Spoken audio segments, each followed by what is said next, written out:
I la plataforma Crida pel Finançament convoca i posa data a una manifestació a València per a exigir un finançament just. Serà el pròxim 9 de novembre. Volen pressionar així el govern d'Espanya, que s'ha compromès a presentar una nova proposta just d'eixe mes. Els convocants diuen que el seu objectiu és la condonació de tot el deute i la sobirania fiscal.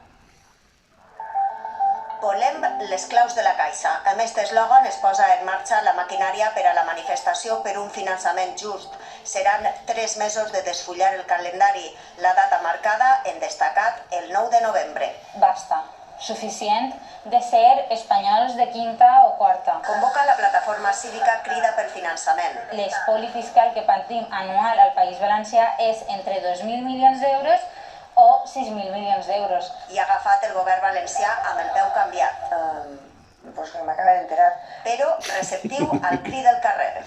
Una cosa que porta a caducar 7 anys ja olora, estem farts de ser sempre els últims de tot. En els escenaris no està el fet que el govern espanyol no entre ja a solucionar el problema del finançament. El que cal és comprometre's a que les solucions siguin ràpides, que vinguin ja.